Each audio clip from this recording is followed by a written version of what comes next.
Hi guys, welcome back. I'm Maya from Simply Bloom. It is Lisianthus planting day, January 31st.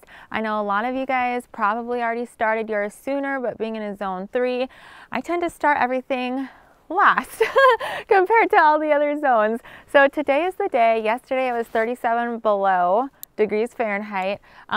Doesn't feel a whole lot warmer today. I am outside because I need to go to the garage and get my grow light system, bring it inside so it can warm up for a little bit, and then we'll plant the seeds and pop them under the grow light. Since Lisianthus, they do need light to germinate, so that's the first step, and it's cold, so let's get that done, and then I'll kind of walk you through what varieties I am growing. So let's go.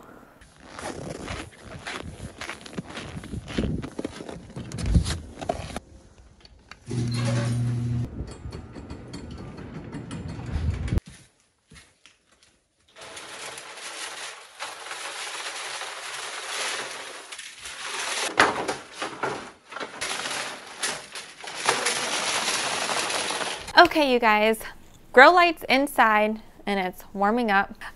So while it's warming up, I thought we would plant our seeds. So today I'm specifically working with Lisianthus seeds. Long story short, dang it, you can see that hole in the cupboard. That's okay. If you see some missing cupboards there, I am remodeling the house and I am currently working on painting the kitchen. So I'm working on painting that cupboard. Next will be the backsplash. But anyways, moving on to the planting. So it's been my dream to have a cut flower garden for like the last 5-6 years. And last year was the first year that I was able to have a cut flower garden.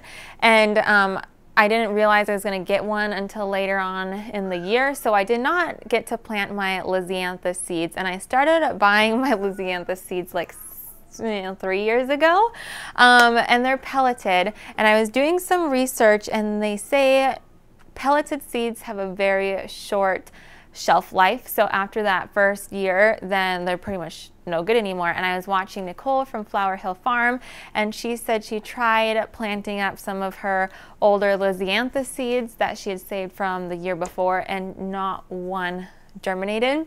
So I have this whole collection right here of Lisianthus seeds from like the last 3, maybe 4 years, I'm not sure.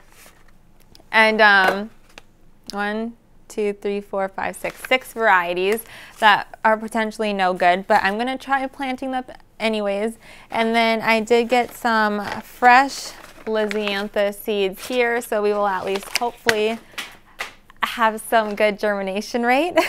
So Lisianthus, I think, are one of the slowest growing plant there is. So you're supposed to start planting them about 12 to 13 weeks before your last frost date.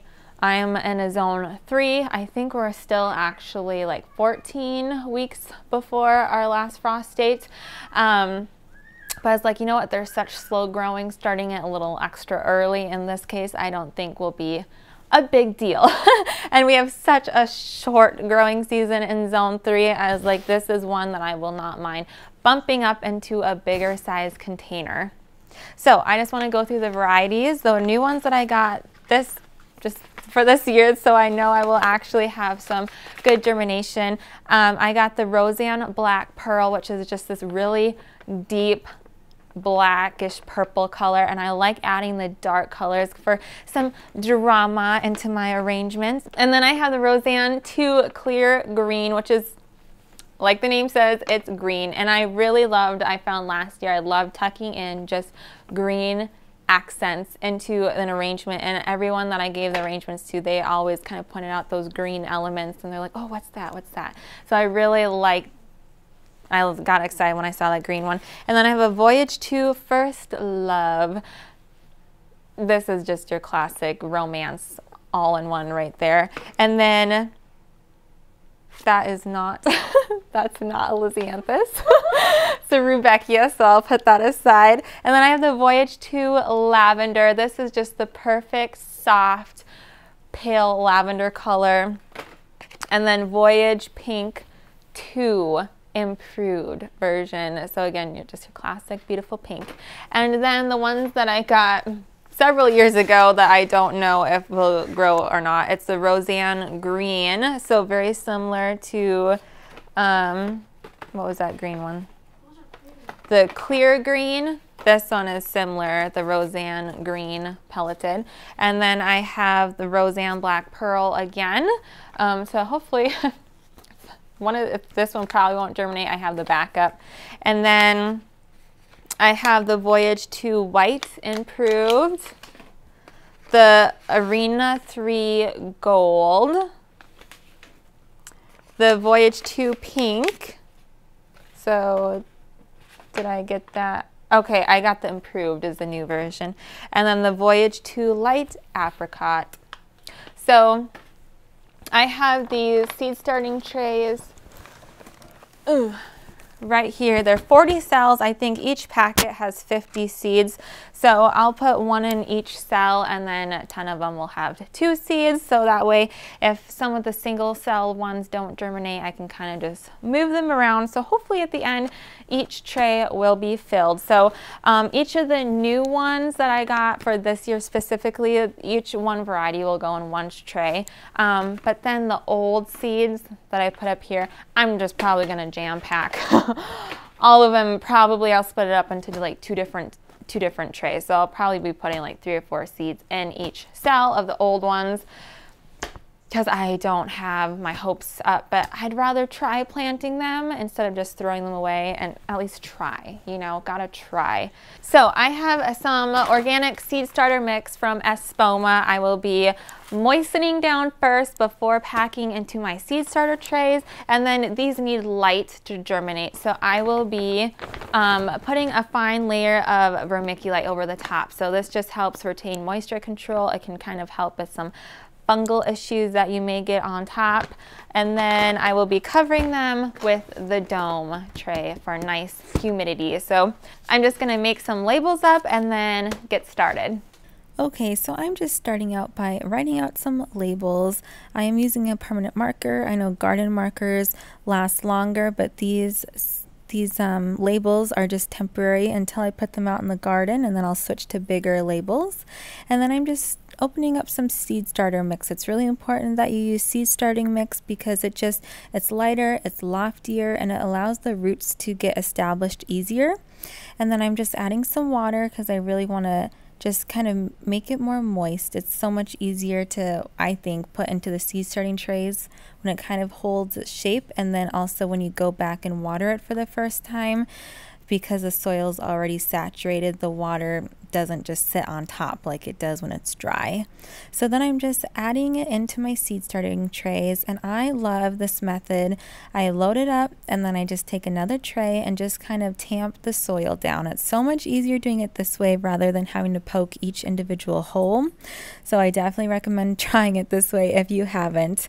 And then I'm just gonna set it out to the side and repeat the process. So again, just load it on up with soil, and then I'm gonna grab another tray and just kind of tamp down the surface of the soil.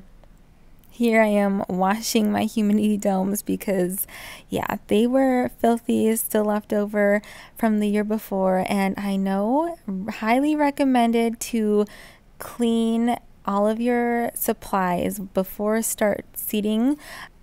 Alright, so then I'm just inserting my labels, and then my seeds came in these little vials here. They're very tiny, and I know some people use a toothpick where they just kind of dampen the end of a toothpick and then they just touch the seed and put it down, but I was able just to use my fingers fairly easily, and I just put 1 seed per cell and 2 seeds went into a couple cells. So I'm just loading those up with seeds. And then I'm adding a small layer of vermiculite. So like I mentioned earlier, Lisianthus, they do need light to germinate, but adding a fine layer of vermiculite, it just helps with moisture control. It keeps the soil from drying out too quickly, and then it also helps prevent that algae growth that you get sometimes on the top of soil. And then I'm just spraying it down. I'm just settling the soil. So here I'm just adding the bottom trays. It's really handy when you water, the bottom tray catches it, and then just adding the humidity domes on top, which are filthy, and I did go back and clean them, but I just wanted to pop those on just to keep it from drying out. And then I'm just continuing with the seed planting.